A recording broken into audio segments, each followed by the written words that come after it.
Hey guys, welcome back to another video, and in today's video we are doing the Shrine of Secrets review for the 4th of August 2021. Now I did say I was going to be on holiday this week, however I'm an idiot and I got the dates wrong, and I'm actually going next week, so yeah, I feel quite stupid about that one, but we're here now anyway, so it means I can do the Shrine this week, but I will definitely not be able to do it next week, so yes, apologies about getting the dates wrong.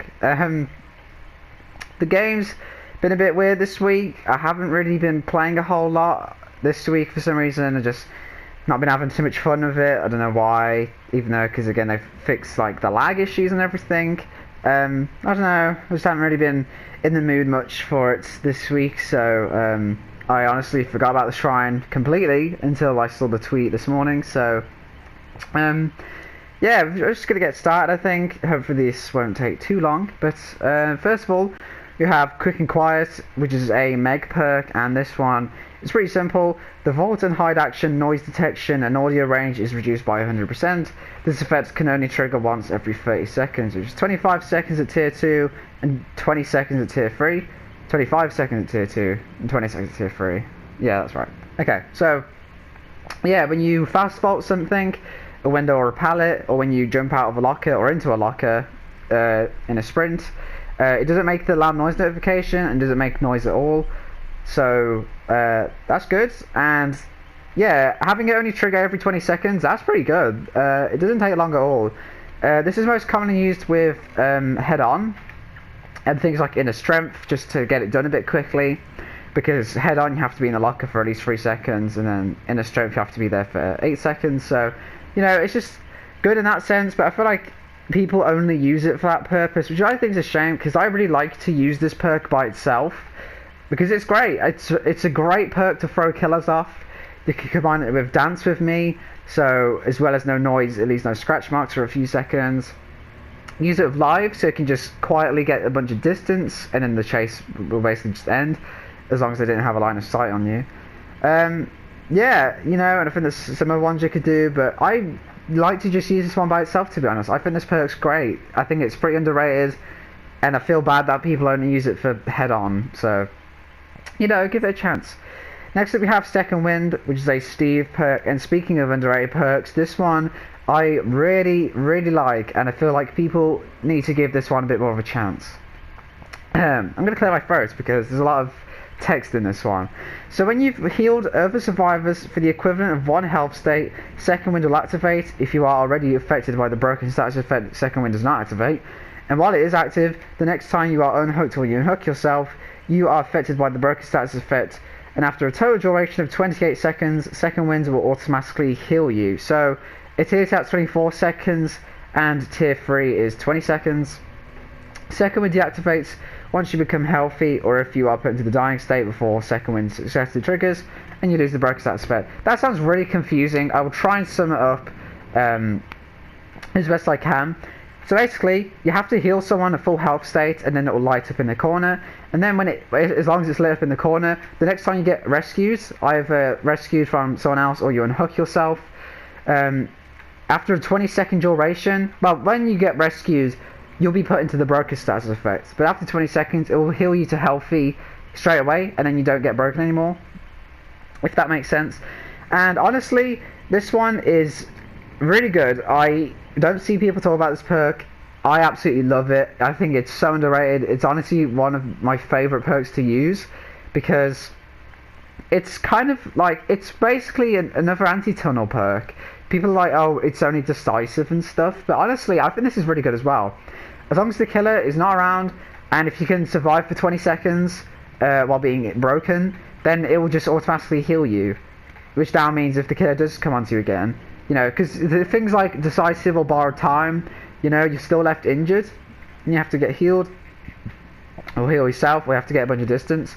For this one, as long as you stay alive for a while, you'll just get healed back to healthy, and then the killer obviously has to hit you twice to down you again, which is a lot of effort. So, you know, I think it's just, you know, and it's pretty easy to activate. You have to just heal someone, which, you know, isn't always the easiest if you're the first one to get chased. It's kind of the same Deliverance, where if you're the first one who gets spotted and chased, then, you know, that's, well, I guess in this case it's better because you can do it another time, because Deliverance only works on the first hook, so you know what I mean. But I kind of probably didn't explain it too very well there, but it's good. It's just good, you know. I think it's underrated. I absolutely love it. So yeah.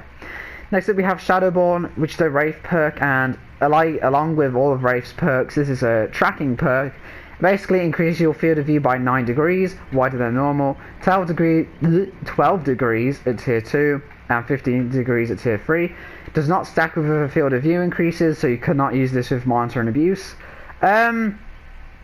This is good.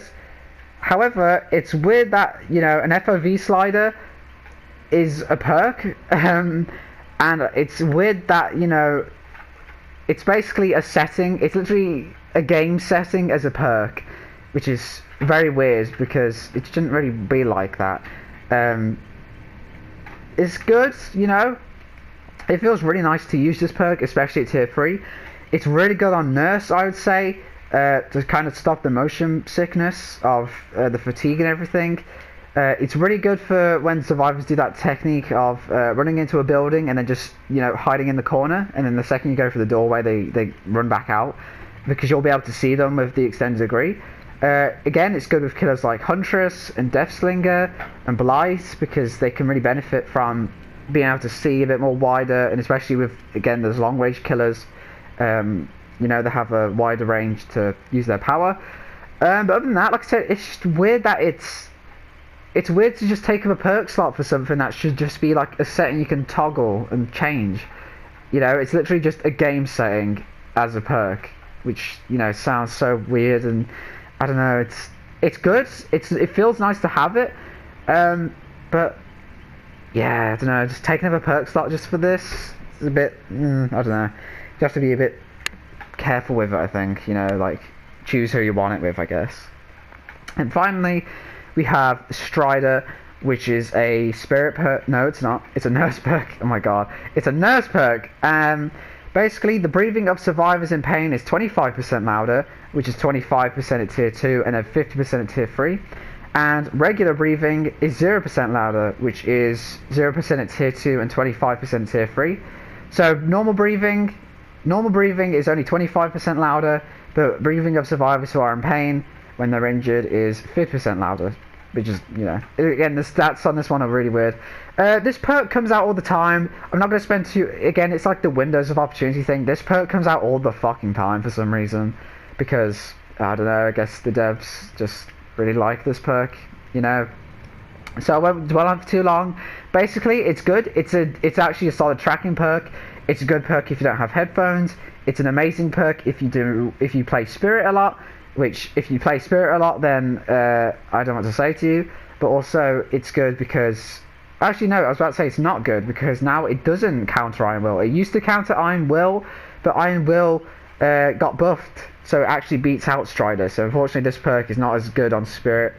But, you know, again, you don't really have to use it on Spirit. I don't use it on anyone else, but I know from playtesting with it that actually it's a decent tracking perk. But yeah, you know, it's mainly for Spirit, but, you know, you can use it on Nurse herself and some other killers, I guess.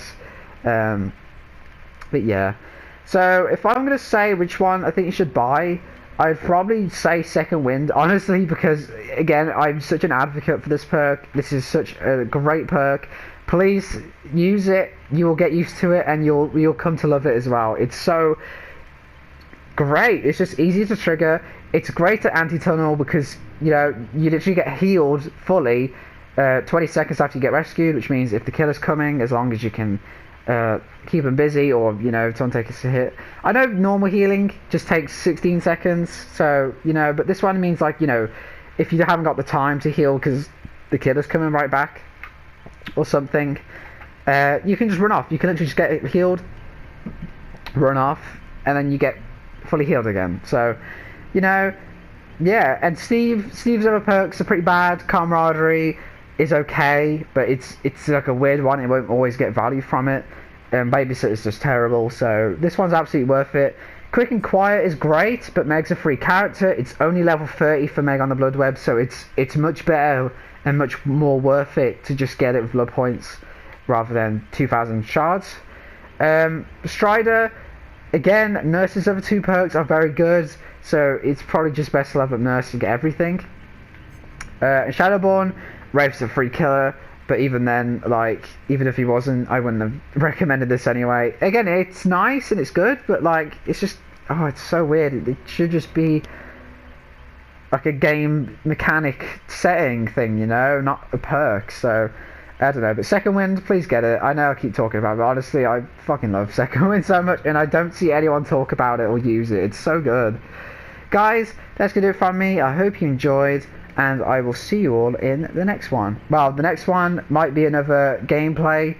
It definitely won't be a Shrine review, probably, because, again, I won't be able to do it next week, so keep that in mind. But guys, I'll see you next time.